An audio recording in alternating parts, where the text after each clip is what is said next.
Nu vil jeg lige prøve at vise, hvordan jeg ruller sådan nogle forårsruller her. Jeg har købt sådan noget færdig dej på Frost i en asiatisk butik. Og det kan godt være lidt tricky lige at skille ad, men gør det bare sådan stille og roligt, sådan lidt fra den ene side til den anden. Og så lægger jeg det på den her led herovre. Og så lukker jeg lige den her igen. Det er et vådt viskestykke, jeg har lagt over, for at det ikke skal nå at blive tør. Fordi jeg er nok ikke verdens hurtigste til at lave dem.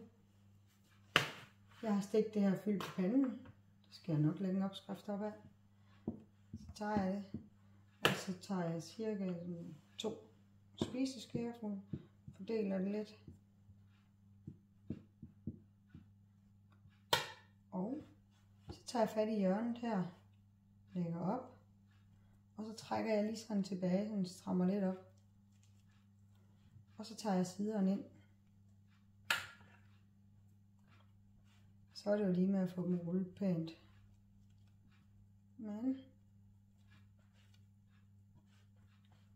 Og når jeg så har rullet derop til, så tager jeg det her limklister, som jeg har lavet af mel og vand. Det skal ikke være alt for tyndt. Det skal lige være, så man lige kan smøre det på.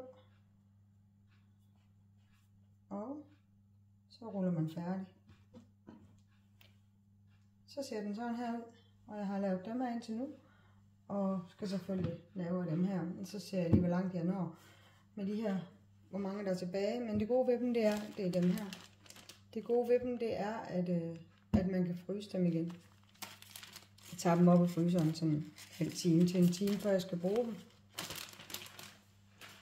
Og så fryser jeg dem ned igen, når jeg er færdig. Og når jeg så har lavet alle dem her, så vil jeg enten smide dem i panden i olie, eller også så vil jeg airfrye dem. Det må vi lige se, hvad jeg finder på at gøre i dag.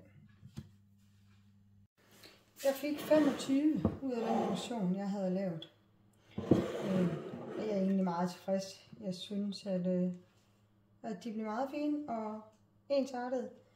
De 2 sidste blev lige en lille smule større, fordi at jeg tænkte, det passede lige med det fyld, jeg havde tilbage. Der var ikke til nummer 3 af dem. Så 25 styk. Og jeg gør det i dag, har jeg besluttet, at jeg steger dem i olie. Og så kan jeg fryse dem ned, når de er forstegt. Så ved jeg nemlig, at så er det meget nemmere og hurtigere at lige tage dem op og så smide dem i airfryeren. Så behøver de hverken have olie eller noget. Jeg har før frosset dem ned, hvor at jeg ikke har forstegt dem. Og så vil de ligesom ikke tage noget farve i airfryeren. Så det synes jeg var lidt ærgerligt. Jeg kan godt lave dem direkte ud i airfryeren, hvor jeg så bare lige pensler dem med olie. Så bliver de fint brune.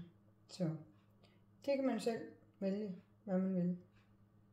Men vælger man panden, så godt med olie, og så vender jeg dem lige halvvejs. Fordi at...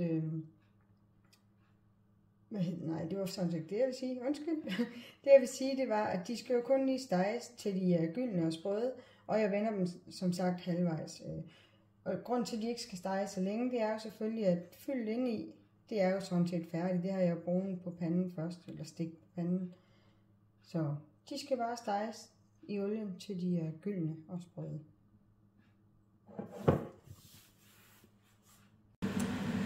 Nu steger jeg med den her sauté-pande, hvor jeg også laver kød i først, fordi der er gode høje sider.